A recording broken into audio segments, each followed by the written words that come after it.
Good morning, everyone, and welcome to this fourth session on Israel-Palestine conflict. Yesterday, we covered about how the state of Israel got created. Now, today, we'll start understanding the three main issues around which this conflict revolves and why, even today, it is not resolved. The first issue is related to refugees. So we'll study about who these refugees are and what is their current status and why the right of return which they are granted as per the United Nations resolutions is not getting fulfilled, and what are the nitty-gritties related to that. Now, first of all, we need to understand who these refugees are. In order to understand who these refugees are, we again need to go back to 1948.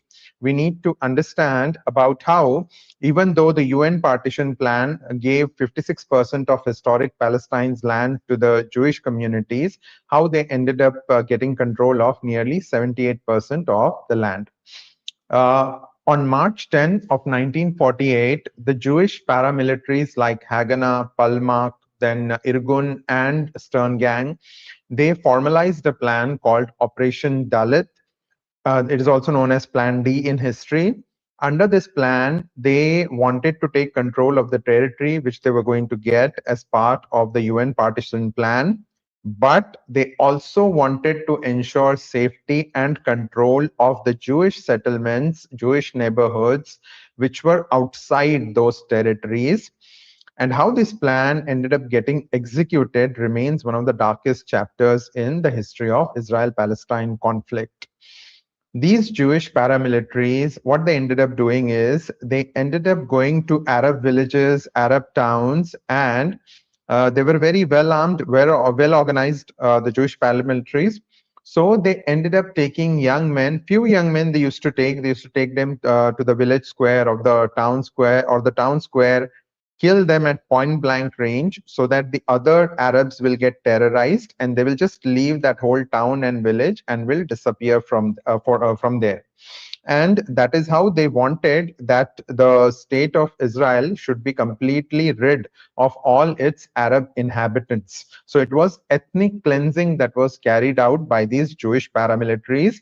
And the that one particular event which really remains a blot on the Palestinian history is the massacre of Deir Yassin, which took place on the night of 9th of April 1948. What happened here was, at night, the armed men of these paramilitaries, they entered this village which was to the west of Jerusalem. And even though there were people sleeping inside homes at that point of time, they planted bombs and blew up homes.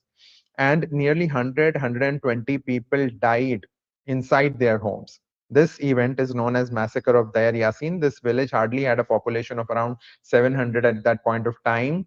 This was the event which triggered off panic amongst the Arab population, the Palestinian population there, and that resulted in exodus. Everybody just wanted to flee to safety, and as a result of this, nearly 500 villages and towns got depopulated or ethnically cleansed. The Jewish paramilitaries wanted to do this for their future vision of creating a bigger state for the Jewish people, because they wanted to invite Jews from around the world to come back to Israel and live there under the policy of Aliyah, which we will cover in tomorrow's session. Now, due to this panic, nearly 7.5 lakhs to 12 lakh Palestinians fled. So it was a mass exodus, a mass migration that took place. It is these Palestinians and their descendants today who are called refugees. Now here in this chart, you will be able to see for the year 1947, focus on the year 1947, you will be able to see that the population of Arabs or Palestinians in Palestine at that point of time was around 13 lakh 24,000, and that was 68% of the population. But in 1948, it reduced and just became around 1 lakh 56,000. So where did these 12 lakh people disappear? They ended up fleeing the state of Israel or their former Palestinian homeland and ended up becoming refugees in neighboring countries like Lebanon, Syria, Jordan, Egypt, or in West Bank and Gaza. And these people were called refugees, and their descendants even today are called refugees. They are officially entitled to some rights which Israel says it will never give. 5.5 million today are registered as refugees. Unofficial number is said to be much more higher. It's supposed to be around 7 to 8 million. There are 58 officially listed refugee camps across the Middle East, spread over countries like Syria, Jordan, Lebanon, Egypt, West Bank, and Gaza. Jordan is home to some estimated roughly 3 million refugees across 10 refugee camps. But there is one very important thing you need to understand here. King Abdullah, who was the ruler of Jordan at the time of this whole event happening, that was in 1948, he wanted to keep the Americans and the Israelis happy so that they will not carry out some action against him, like the coup they later carried out in Iran. So they wanted to ensure that their own rule remains safe and they are able to lead a comfortable life. So what he ended up doing was he ended up giving citizenship to these refugees so that they will never feel the need to go back to Palestine. And that ways, Israelis will not have to deal with this headache. So he ended up showing as if he was really very caring towards the Palestinian refugees. In reality, he wanted to ensure that they should not go back to create headache and trouble for the Israelis and the Americans. He wanted to be in the good books of the Israelis and the Americans, and that's why he did this. Today, a vast majority, is estimated to be somewhere around 50 to 60% of the living population of Jordan, citizens of Jordan holding Jordanian citizenship, they are said to be the descendants of the Palestinian refugees who came to Jordan in 1948. Then Syria is home to some 0.4 million refugees spread over 9 refugee camps. Lebanon is home to some 0.4 million refugees spread over 12 refugee camps. Gaza is home to 1.4 million refugees spread over 8 refugee camps. West Bank is home to nearly 0.8 million refugees spread over 19 refugee camps. Now, this is what shows you where the main refugee camps in Gaza are. For instance, you must have heard in news about Tulkarem, Jenin, Nablus, Ramallah, Hebron. These are all the famous refugee camps. They have ended up becoming more like permanent settlements now because it's been more than 6 to 7 decades that refugees have been living there. Similarly, if you take a look at the main refugee camps across the Middle East, you will be able to see that these red spots are where the refugee camps are. For instance, in Homs in Syria, there is supposed to be one big refugee camp. In Yarmouk in Syria, there is supposed to be one big refugee camp. So that's how these refugee camps are spread over countries like Syria, Jordan, Lebanon, Egypt, as well as West Bank and Gaza. Now, as per the United Nations Resolution 194, which came into effect on 11 December 1948, it states refugees wishing to return to their homes and live at peace with their neighbors should be permitted to do so at the earliest practicable date, and that compensation should be paid for the property of those choosing not to return and for the loss of or damage to property which, under principles of international law or equity, should be made good by the governments or authorities responsible. So basically, this resolution grants what is called the right of return to these refugees. So they have a right to return to what was their home before this whole Nakba happened, this whole mass migration happened. 15th May, that is the date Israel got created, is observed as Nakba by Palestinians. Nakba in Arab means catastrophe. For this particular reason, that huge majority of Palestinians were made to leave their own homeland. Now, Resolution 194 identifies 3 categories of people as Palestinian refugees having the right to return. So, who are the first ones? The first ones are those who left historical Palestine of pre 1947 border. So basically, these are people who are now living in other countries like Lebanon, Syria, Jordan, and Egypt. Then the second category is within historical Palestine of pre-47 border, but outside border of Israel, which means refugees who are living in West Bank and Gaza.